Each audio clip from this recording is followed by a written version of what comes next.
edition of Homeroom, where I think about now we all feel like we've fallen down Alice's rabbit hole. But the beauty about Alice's rabbit hole is it's filled with flowers.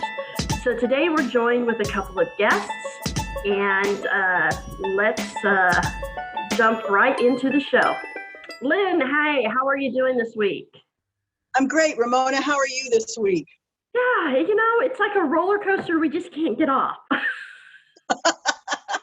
I keep thinking of the movie. You just got to embrace it because, you don't know when it's going to end. I don't know that it's going to end. I was just talking to my client. In fact, that's why I raced here, because it was in Alta Sierra. And he just went down to the Bay Area for his Mother's Day. And he said it is so shut down in the Bay Area, you would not believe it. He said there is just nobody out, nobody on the streets. It's just really crazy, he said. And I'm like, well, good for them, because that's a very tight knit, or not tight knit, but oh my God, they're all so close. They're right on top of each other. I mean, as it should be. That's the one thing is we all shouldn't be out and about. And we're being cautious. Today we're going to the grocery store, and I'm not looking forward to it. My one outing. So Lynn, what is today's topic? What are we going to talk about today? I thought we'd talk about pests in the garden and what to do about them.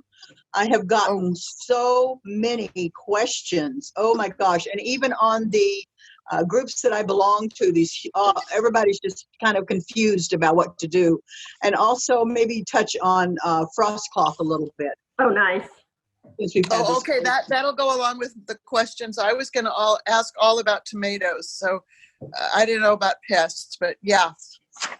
A question that I'm getting a lot is, what's eating my plant? What is nibbling on my plant? And by and large, this time of the year, what is nibbling on your plant are earwigs. And people say, well, I can't see them. Well, of course you can't see them unless you're out at your garden with a flashlight at 2:00 in the morning, which some people might be, but they're destructive little critters.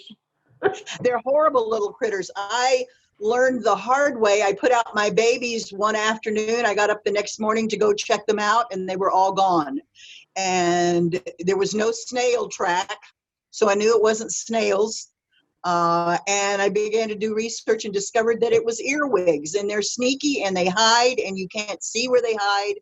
And there's a number of ways to trap them. I used to do the rolled up wet newspaper, and they would crawl in that, and then I'd bag it in the morning and throw it in the trash. But that's not a real for sure way. There's also, you can use a shallow can, like a cat food can, and put about a tablespoon of soy sauce in it. They love soy sauce. And if you put a drop of oil in it, they go into the can, the oil weights them down, and they can't get out. Well, that will kind of work. It looks horrible. Rain, of course, takes that totally away, because the rain will dilute everything. But about 5 years ago, they came out with the product. It used to be just called Sluggo. You can still buy just Sluggo, but Sluggo just kills slugs and snails. And about 5 years ago, they came out with a product called Sluggo Plus, and Sluggo Plus kills earwigs. Kills earwigs, cutworms, roly-poly bugs, slugs, and snails. And it's kind of pricey, but you really don't use that much of it. And I don't do any planting without sprinkling. And it's a pretty good size granular. So the rain or the water that you put on your plants isn't going to dissipate it. It's going to stay around a lot longer. It's very organic. Your dog could eat it. It wouldn't hurt them. It's a very, very safe product. Like I had said, I think in our last episode, we use diatomaceous earth. Like I said, we buy it in bulk, and we really use it for everything.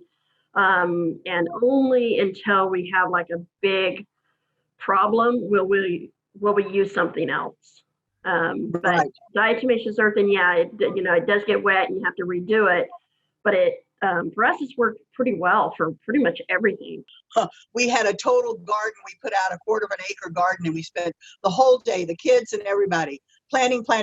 And I remember standing there with a glass of wine at sundown going, oh my gosh, this is going to be so gorgeous. Not thinking the garden being surrounded completely by a hedge I get up the next morning and all was left was just slime all over the place. These snails, they were out having a grand old time. Oh my goodness. They ate everything. So one of our guests today is Deanne Donnelly, who is an amazing photographer. That's how I know Dee. I didn't really know her as a gardener. So Dee, welcome. Hi, Dee. Hi, Lynn. How are you? Oh, well, I'm fine, but frustrated because I couldn't find the link on my computer, so I'm on my phone, but it's okay. Maybe this will work just as well. I'm on my phone. Okay. Yeah, you just want to make sure you try to hold it still so we don't. I was just telling Lynn, it's like we're on a crazy roller coaster, so. Right. It's good to see your face, Dee. Yours too, honey. I think about you a lot, especially as I'm wandering around lost in space in my garden. I go, where is she anyway? Well, I always look forward to your messages. She messages me all the time. And, with her questions and what about this and what about that. And I'm always happy to do that. So these are questions about the current state of my 13 heirloom amazing tomatoes, which, by the way, I get from Roz Bergen, and she starts them on her dining table from seeds in the winter. So she's like awesome. So they're in 1 gallon pots. And my first question has to do with pinching out suckers.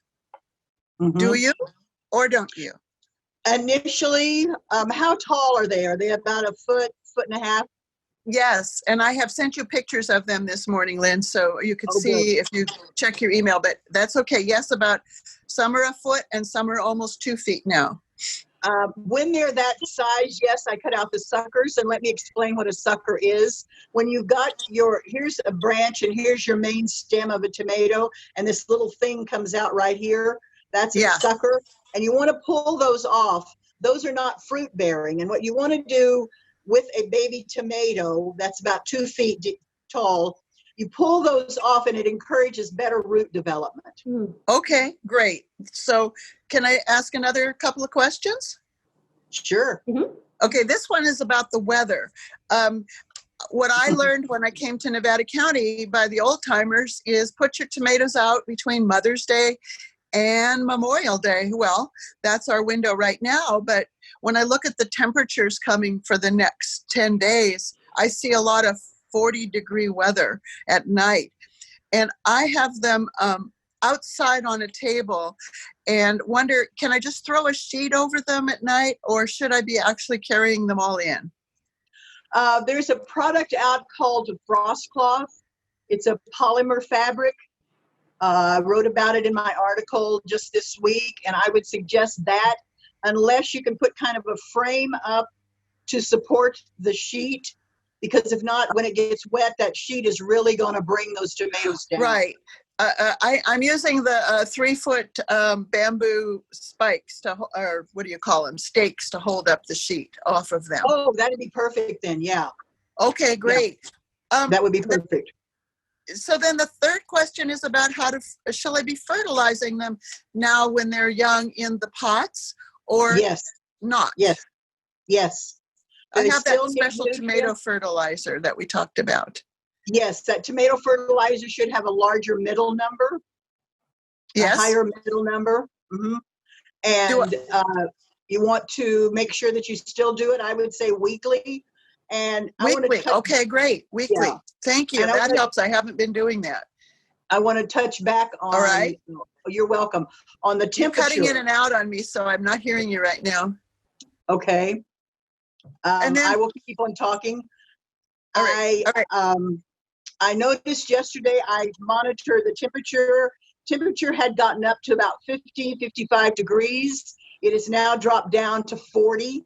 That's way too cold for tomatoes. It's very crucial that they don't get that cold right now, because what happens, it stunts them. And people think if they plant early, they're going to get a jump start. Well, they don't get a jump start because it puts the poor little plant into shock and it won't grow at all. Master gardeners will plant a tomato on Mother's Day because that used to be the day everyone said, you should plant around in there.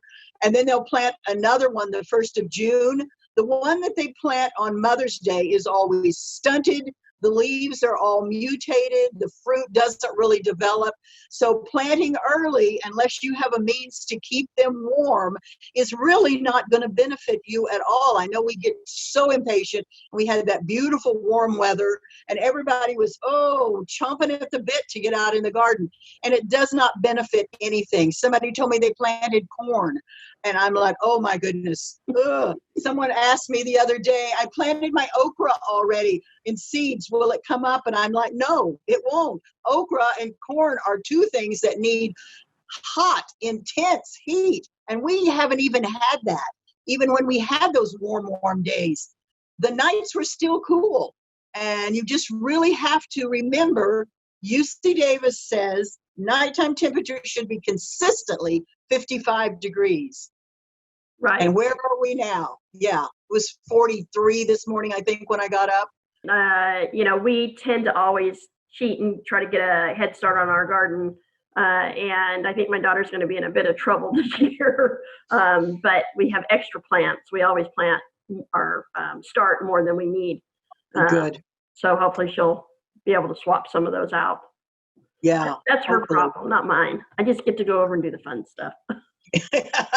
Pull the weeds. That's right. Yeah, I get to go pull the weeds. Go pull the weeds. This last weekend, I went over and helped spread 6 cubic yards of crushed granite. It's on the free labor. One more question, Lynn, and this has to do with, tell me about the amendments that you put in the tomato hole as you're planting. I'm so curious what you do. I bought a bunch of composted organic chicken manure. Composted organic chicken manure. And I will put, probably 2 cups of that in the hole. And always remember with tomatoes, when you plant them as deep as you possibly can. If you've got a tomato that's like a foot and a half, and it's got, take all those branches off of that and just put it as deep as you want to dig that hole. And just leave out the top 3 or 4 leaves. That will make a really, really strong, heavy root mass for that tomato to grow off of. Okay, I know that part is great. Yeah, I can go down like 10 inches, and then I have a wire screen under my raised beds to keep the gophers from coming up. So and that's a good idea. That's all you put, just the chicken manure, no worm castings? Nope, I'll do chicken manure, worm castings if I have them. Worm castings are always good, but you also need phosphorus in there. So a soft rock phosphate will also go in there because it really is going to help your roots develop. And and then after that, I just use a complete vegetable fertilizer. Sometimes I'll make a tea. Got it.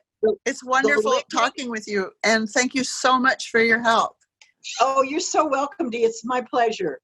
So Lynn, I do have a question. So burying the tomato plants deeply, I understand it helps create a better root mass. Is there any proven science that it helps with the yield of the plant? So I don't know. That's an interesting question, Ramona. In fact, I'm going to write that down and I'll get back to you.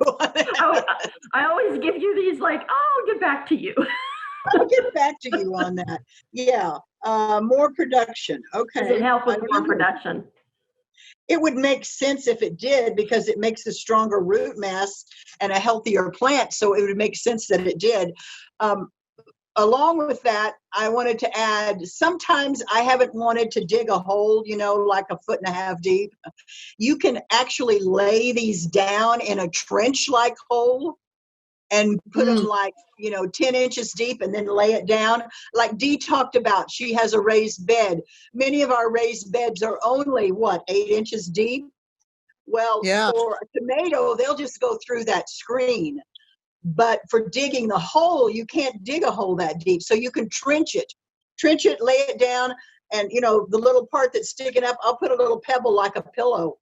And the next morning when you get up, it's standing straight up. And, but I don't like to see a little thing laying on the ground like that. So I'll put a little rock right there. A little pebble, great. Oh, Lynn. Nice. But I've done before. I've done a tomato that I didn't trench and didn't plant deeply, and then next to it, 3 feet away, I'll plant one that I trenched and planted as deeply as possible. And the difference between them is astounding, actually. Wow. So it would stand to reason that they would have a more productivity if they had a bigger root mass, and they're able more to uptake the nutrients that you're putting on them. So yeah, to answer your question, Dee, chicken manure, soft rock phosphate, or colloidal phosphate, whichever your preference is, and worm castings if you want. Some people can use composted horse manure. We've talked about all these manures. Most of them have to be composted, or you're just going to burn the plant. Yeah. Right. Sounds great. Okay. Yes. Well, I can't wait for the tomato season to be here. My bruschetta is salivating in my mouth. I know. now, Lynn, do they work the same for all tomatoes? So yes. Cherry tomatoes, they all pretty much the same. Exactly. And if you look at a tomato stem and you see those kind of looks like it's glowing, you'll see these tiny little hairs. Mm-hmm. Those all become roots, or the majority of them will become roots. You can't do it with any other plant, none that I know of. Oh, nice.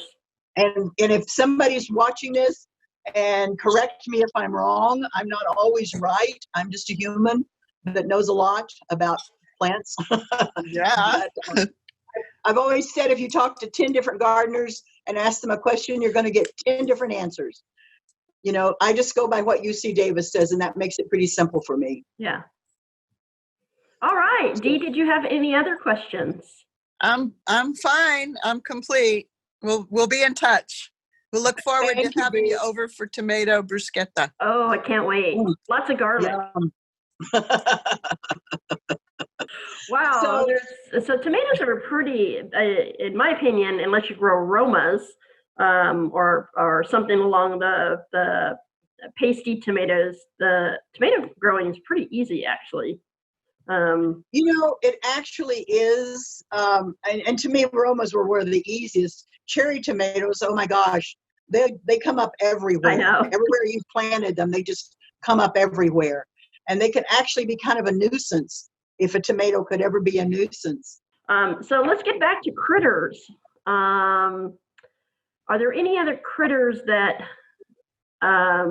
seem to be a big issue in the garden, and how to get rid of those? Well, people seem to be really having a problem with aphids. I've noticed aphids more this year. I cannot believe how many aphids. And people are like, oh, I spray everything with neem oil. Well, I think people need to remember these broad spectrum insecticides are killing your pollinators also. So you need to be a little bit more discriminate with what you use. And the first thing I always suggest to people with aphids is a blast of water. I mean, straight from your high pressure hose. I put my hand behind wherever I'm spraying to kind of brace the plant and blast it. They won't survive, and I have to laugh every time I say this, they won't survive the fall. I have a picture of them with their little rappelling gear, rappelling back up the plant to go back up to where they were. They don't do that, it kills them. Their body is so tender. Yeah. So if you blast them, they're not going to come back up again. Another way to get rid of them, if the blast doesn't, and you want to have a more softer application, is to use some sort of good detergent, a liquid detergent in soap, and spray that on there, and the soap will disintegrate their little bodies. Yeah. So that's a good way to go. We haven't had much of an issue with aphids on the plants. We have them up in the tree. Like I said, last episode we have this flowering tulip tree, and every year around July, August, or whatever, it just starts raining muck. And it wasn't until I became a master gardener that I realized, oh, it's aphids up in the tree, and it's aphid poop. And the ants are harvesting them and keeping them safe, because the ants eat the aphid poop, it's like they're chocolate. So once we They, started connecting the dots, then it's like, oh, we can start fixing that problem. So we started tackling the ant problem, and then the aphids. It seems to be disappearing. The problem seems to be disappearing. Although the only way to completely solve it is to spray the entire tree, and that's impossible. This tree's humongous. Yeah. So Well, you can also use tanglefoot around the tree, and make it so that the ant has to crawl on it, and they get stuck there, and that stops their traveling up and down. Mm-hmm. So tanglefoot is really good, and you need to follow the directions to put it on precisely, because it's messy and nasty, and you don't want it to get stuck on you. No, you don't want it to get stuck on you. Taro makes a great ant product that you put it out. The ants go through it and carry it back to the nest and will kill them. I'm all for things that are targeting what we want to kill, and not this broad spectrum. I mean, neem is a great product, but it also kills all of your pollinators. Exactly. So, we don't use any sprays or anything that are a broad spectrum. Well, if you have to use those, then keep in mind that you want to use them after the pollinators have gone to bed for the night. And that way they're safe and they're put on all night. And by the time the morning comes around, the plant has probably sucked it up enough that it's not going to be quite as harmful. Yeah. And as far as I know, there are only 2 products that target specific things. And one is the Sluggo Plus that has iron phosphate in it, which is a naturally occurring substance in the soil. And that's what's killing the earwigs. The other product that people are going to want to be hearing about and using is a product called BT. Now, that is the name of the substance. It goes by, one brand is called Caterpillar Killer. One brand is called BT. BT is Bacillus thuringiensis, and there are 2 subspecies of it. But the one that we want is the one that targets caterpillars. So instead of spraying neem on caterpillars, killing everything, if you were to use the BT, you would just kill the caterpillars, the hornworms that are going to be attacking our tomatoes come August. Yeah. Or who knows, maybe this year it's in July. But if you use those, you're just killing the caterpillars. If you move your vegetable every year or 2 years, it's going to lessen the chance of something hibernating in that ground and hatching out and coming on to eat it. So if you plant your tomatoes in the same place every year, you're going to get tomato hornworms. Oh, interesting. Well, I mean, we try to do some amount of crop rotation. Sometimes it's not very successful because we only have a certain amount of space, and it's all based on how much sunlight in this area versus that area. Yeah, that's very helpful to know. Is the longer you continue to plant in that, the more likely you're going to have a problem. Right. I mean, if you were planting your potatoes in the same thing all the time, then you're going to get tomato worms that are going to come and eat your, not tomatoes, but potatoes. I'm sorry. Potatoes. You should rotate your crops every 3 years. Okay.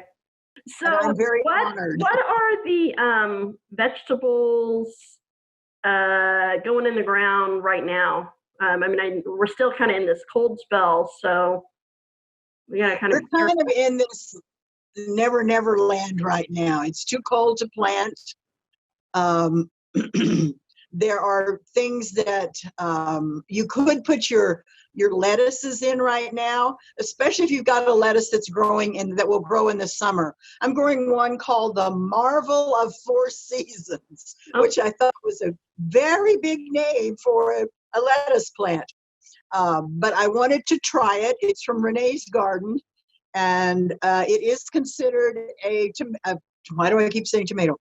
It is considered a lettuce that will grow through the heat and everything. Okay. So when you're buying your lettuce seeds, if you're not saving your seeds, look on the package and see what it says about, cool season, warm season, or like this one, Marvel of 4 Seasons. That's very poetic, I thought. So basically it'll grow whenever. It'll grow in the heat, but I do plant mine so that they get some afternoon shade.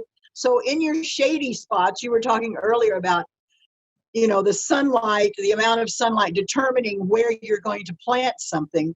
Well, this more shady spots is a good place to try to grow your lettuces in the summertime, your kale, any of those. Right. I know people, like I've said, are so anxious to get out and get in that garden and get everything planted. But I've lived up here since '05, and I cannot tell you how many frost, freezes, snow we've had the first week in June. So if you're going to plant early, you need to be prepared to babysit your babies. Right. So you need to invest in this polymer fabric. It goes by many, many different names: Harvest Guard, Agribond, so many different names. It's just a very lightweight polymer fabric. And I really recommend that you have this on hand and keep your eye on the weather. And if you see that the weather is going to turn cold, and I'm talking nights in the 40s, I mean, like I said, it was 43 this morning when I got up. We had a fire in the fireplace last night. And you want to be able to cover these things. Most of these have they will increase the temperature underneath the little blanket 5 degrees. And sometimes that's all you need. Mm. So she said she was going to use a sheet. If you put a sheet over a plant and you don't have a support to protect the plant, when it rains on it, it's just going to make that sheet very, very heavy. Right. Cotton's pretty heavy. Exactly. Cotton is pretty heavy. Never use plastic directly on a plant. If you want to use plastic, you need to build a frame, a PVC or a little bamboo frame. And the reason you don't want to use plastic directly on your plant is that plastic does not ward off the cold. It conducts the cold right to the plant, and that will kill it. Yeah, exactly. Exactly. I think it's definitely going to be an interesting week, because last week, it was 80 degrees here. So 85 degrees. But it's like everything else, we are learning to adapt. We are very adaptable, we two-leggeds. Hopefully lots of people are out there gardening right now. Hopefully. The uptake in gardening and people interested in gardening is absolutely phenomenal. It's crazy, isn't it? It's wonderful.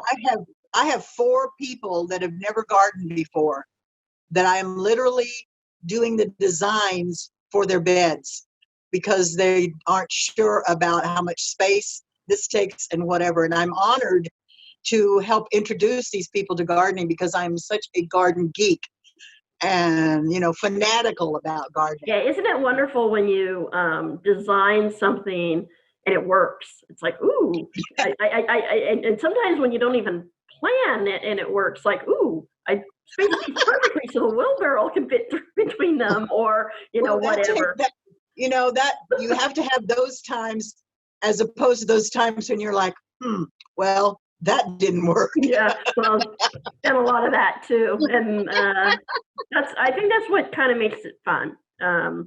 Is as long as you're not investing a lot of money in something and it doesn't work, then it's like, okay, that didn't work. Try something different.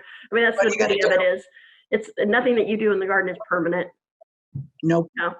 You don't like where you plant something, you move it. You don't like how you design something, you change it. You change it. Yeah. Adaptability. So is there any last minute things that you want to add? I don't think so.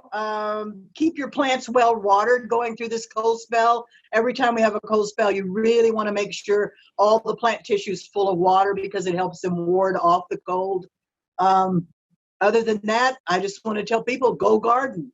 Yeah, go garden. Okay, we'll see you next episode. Take care. All right. Bye-bye. Bye-bye.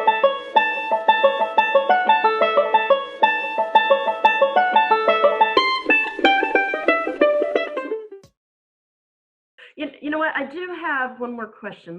So the question, you'd mentioned seeds from lettuce.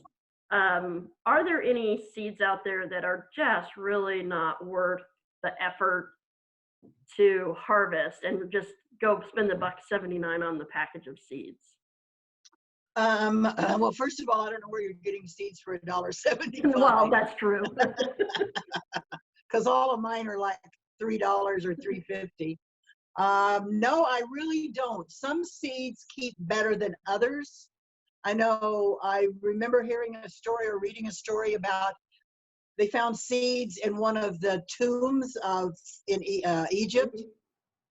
Have you heard that story? Yeah. And they started them, and they were tomatoes. But that's a perfect environment inside that sealed tomb.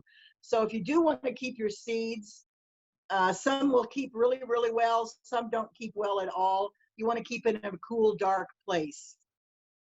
So I think, again, it's just that experimentation. Is this going to start? Is this not going to start?